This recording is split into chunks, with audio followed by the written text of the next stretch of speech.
You're humbling me. All right, Winefluential is here. Finally, at last, the 2-year vision comes to fruition today. So we have an incredible show for you today with some amazing guests. We're going to debunk a lot of wine myths that are out there, and at the end of the show, you will have a beautiful foundation to enjoy a lifetime of wine enjoyment. So today, I want to know how many people here drink wine?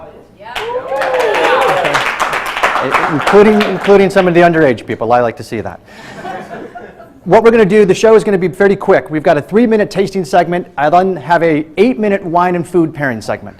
And it's going to be very easy for you to leave here today with the basic foundation of how you turn something very ordinary into something very memorable on the table.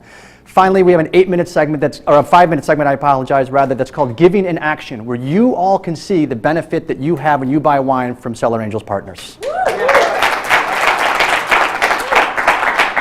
So now the first and obvious question is, why a wine show? Wine is very, very important to me. I'm very passionate about wine.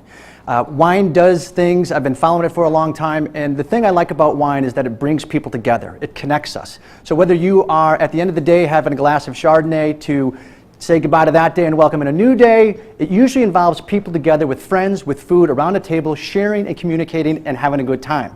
The other thing about that connection process is it's the same thing that I feel when we give. And when I talk about giving, I mean giving from the heart, being of service to others. So what we need to do is figure out a way to combine those two things, giving and enjoying wine, and all get connected, and Winefluential does that.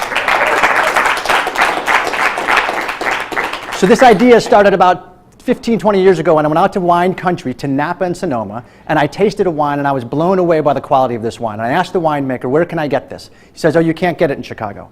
I said, what do you mean I can't get it in Chicago? We take our food and wine pretty seriously. I think we should be able to get it. He said, nope, I don't make enough for them to carry me in Chicago. So I didn't know what that meant.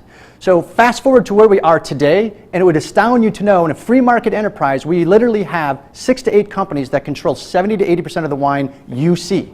So what that means to me is that the best wines being made aren't even finding their way to you. We're changing all that. So when we come back, I'm going to have an expert with us to talk about 4 pristine wines to give you an example of the type of wines that we feature here on Cellar Angels. Thanks so much. Stick with us.